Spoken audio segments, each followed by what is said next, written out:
Un roi, chapitre 2. David approchait du moment de sa mort et il donna les instructions suivantes à son fils Salomon. Je m'en vais par le chemin commun à toute la terre. Fortifie-toi et sois un homme. Respecte les ordres de l'Éternel, ton Dieu, marche dans ses voies et garde ses prescriptions, ses commandements, ses règles et ses instructions, en te conformant à ce qui est écrit dans la loi de Moïse. Ainsi tu réussiras dans tout ce que tu feras et partout où tu te tourneras, et l'Éternel accomplira cette parole qu'il a prononcée à propos de moi. Si tes descendants veillent sur leur conduite pour marcher avec fidélité devant moi, de tout leur cœur et de toute leur âme, tu ne manqueras jamais d'un successeur sur le trône d'Israël. Tu sais ce que m'a fait Joab, le fils de Tseruja, ce qu'il a fait à deux chefs de l'armée d'Israël, à Abner, le fils de Ner, et à Amasa, le fils de Jéter. Il les a tués. Il a versé pendant la paix le sang de la guerre, et il l'a mis sur la ceinture qu'il portait à la taille et sur les chaussures qu'il portait aux pieds. Tu agiras conformément à ta sagesse, et tu ne laisseras pas ses cheveux blancs descendre en paix au séjour des morts. Quant aux fils de Barzilaï, le Galaadite, tu les traiteras avec bonté, et ils feront partie de ceux qui mangent à ta table. En effet, ils ont agi de la même manière envers moi en venant à ma rencontre lorsque je fuyais devant ton frère Absalom. Voici, il y a près de toi Chiméi, le fils de Guéra, le Benjaminite de Bakurim. Il a prononcé de violentes malédictions contre moi le jour où je me suis rendu à Mahanaïm. Mais il est descendu à ma rencontre vers le Jourdain, et je lui ai juré par l'Éternel que je ne le ferai pas mourir par l'épée. Mais désormais, ne le laisse pas impuni, car tu es un homme sage et tu sais comment tu dois le traiter pour faire descendre dans le sang ses cheveux blancs au séjour des morts. David se coucha avec ses ancêtres, et il fut enterré dans la ville de David. Le règne de David sur Israël dura 40 ans. Il régna 7 ans à Hébron, et 33 ans à Jérusalem. Salomon s'assit sur le trône de son père David, et sa royauté fut solidement établie. Adonijah, le fils de Haggith, alla trouver Bathsheba, la mère de Salomon. Elle lui demanda, Es-tu venu avec des intentions de paix? Il répondit, Oui. Puis il ajouta, J'ai un mot à te dire. Elle lui dit, Parle. Et il dit, Tu sais que la royauté aurait dû m'appartenir et que tout Israël portait le regard sur moi pour me faire régner. Mais la royauté s'est détournée de moi et elle est revenue à mon frère, parce que l'Éternel la lui a donnée. Maintenant, j'ai une demande à te faire. Ne me repousse pas. Elle lui répondit, Parle. Et il dit, Je t'en prie, dis au roi Salomon de me donner pour femme Abishag, la Sunamite, car il ne te repoussera pas. Bathsheba dit, Bien, je parlerai au roi en ta faveur.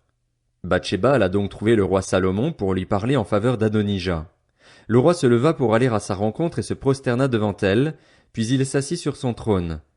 Le roi fit placer un trône pour sa mère et elle s'assit à sa droite. Elle dit alors, J'ai une petite demande à te faire. Ne me repousse pas. Le roi lui dit, Fais ta demande, ma mère, car je ne te repousserai pas. Elle dit, Qu'Abishag, la Sunamite, soit donnée pour femme à ton frère Adonijah. Le roi Salomon répondit à sa mère, Pourquoi demandes-tu Abishag, la Sunamite, pour Adonijah? Demande donc la royauté pour lui, puisqu'il est mon frère aîné. Demande-la pour lui, pour le prêtre Abiathar et pour Joab, le fils de Tseruja. Alors le roi Salomon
Voici la lecture de la Bible.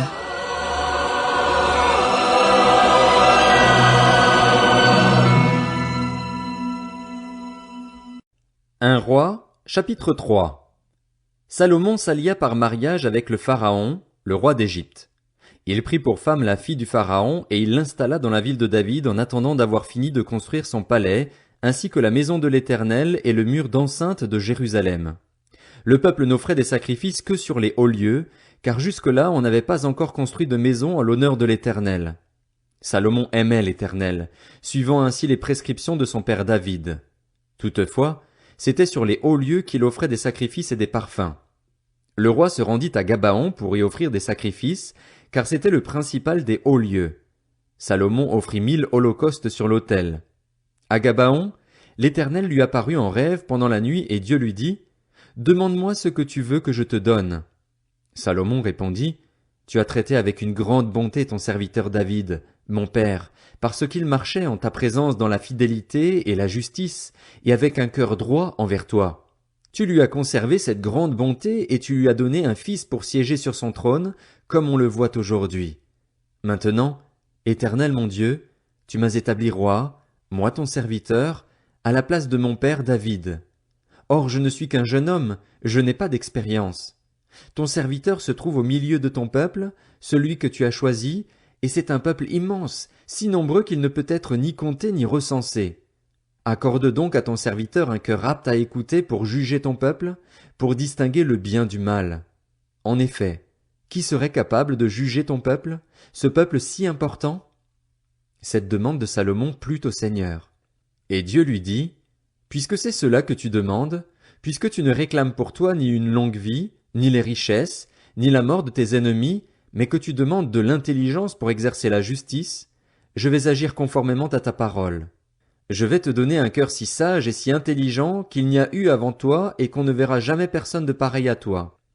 Je te donnerai en outre ce que tu n'as pas demandé, des richesses et de la gloire en si grande quantité qu'il n'y aura pendant toute ta vie aucun roi qui soit ton égal. Et si tu marches dans mes voies en respectant mes prescriptions et mes commandements, comme l'a fait ton père David, je te donnerai une longue vie. » Salomon se réveilla, et voilà quel avait été son rêve. Il revint à Jérusalem et se présenta devant l'arche de l'alliance du Seigneur. Il offrit des holocaustes et des sacrifices de communion, et il fit un festin pour tous ses serviteurs. C'est alors que 2 femmes prostituées vinrent chez le roi et se présentèrent devant lui. L'une des femmes dit : « Pardon, mon Seigneur, cette femme et moi, nous habitons dans la même maison et j'ai accouché près d'elle dans la maison. 3 jours après, cette femme a aussi accouché. Nous habitons ensemble, il n'y a aucun étranger avec nous dans la maison, il n'y a que nous 2. Le fils de cette femme est mort pendant la nuit parce qu'elle s'était couchée sur lui. Elle s'est levée au milieu de la nuit, elle a pris mon fils qui était à côté de moi pendant que moi, ta servante, je dormais et elle l'a couché contre elle. Quant à son fils, qui était mort, elle l'a couché contre moi. Ce matin, je me suis levé pour allaiter mon fils et voici qu'il était mort. Je l'ai regardé attentivement, le matin venu, et ce n'était pas mon fils, celui que j'ai mis au monde. L'autre femme dit : « C'est faux, c'est mon fils qui est vivant et ton fils qui est mort. » Mais la première répliqua : « Absolument pas, c'est ton fils qui est mort et mon fils qui est vivant. » C'est ainsi qu'elles discutèrent devant le roi. Le roi constata : l'une dit : « C'est mon fils qui est vivant et ton fils qui est mort. » Et l'autre dit : « Absolument pas, c'est ton fils qui est mort et mon fils qui est vivant. » Puis il ordonna : « Apportez-moi une épée. » On apporta une épée devant le roi. Le roi dit alors : « Coupez en 2 l'enfant qui est en vie et donnez-en la moitié à chacune. » Alors la femme dont le fils était vivant fut remplie de compassion pour son fils, et elle dit au roi : « Ah, mon Seigneur, donnez-lui l'enfant qui est en vie, ne le faites pas mourir. » Mais l'autre répliqua : « Il ne sera ni à moi, ni à toi, coupez-le. » Prenant la parole, le roi dit alors : « Donnez l'enfant qui est en vie à la première femme, ne le faites pas mourir, c'est elle qui est sa mère. » Tout Israël apprit le jugement que le roi avait prononcé, et l'on éprouva de la crainte envers lui. En effet, on avait constaté qu'il bénéficiait de la sagesse de Dieu pour exercer la justice.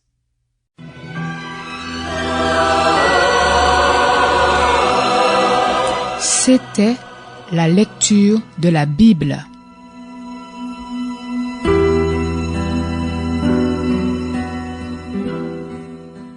Un roi, chapitre 4. Salomon était roi sur tout Israël.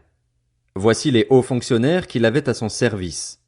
Azaria, le petit-fils du prêtre Tsadok, Élioreph et Akija, le fils de Sisha, étaient secrétaires. Josaphat, le fils d'Achilude, était archiviste. Benaja, le fils de Jéhojada, était à la tête de l'armée. Tsadok et Abiatar étaient prêtres. Azaria, le fils de Nathan, était le chef des intendants. Zabud, le fils de Nathan, était prêtre. C'était un proche du roi. Akishar était chef du palais royal et Adoniram, le fils d'Abda, était préposé aux corvées. Salomon avait 12 intendants sur tout Israël. Il pourvoyait à l'entretien du roi et de son entourage, chacun pendant 1 mois de l'année.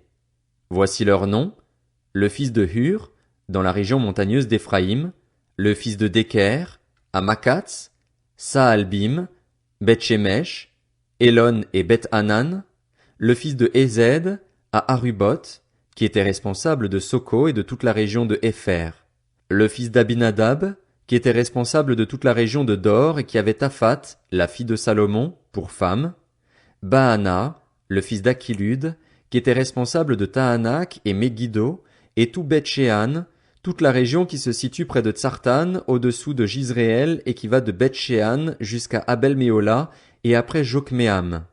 Le fils de Géber, à Ramoth en Galaad, qui était responsable des bourgs de Jaïr, fils de Manassé, en Galaad ainsi que de la région d'Argod en Basan, soit de 60 grandes villes dotées de murailles et de verrous en bronze. Akinadab, le fils d'Iddo, à Mahanaïm.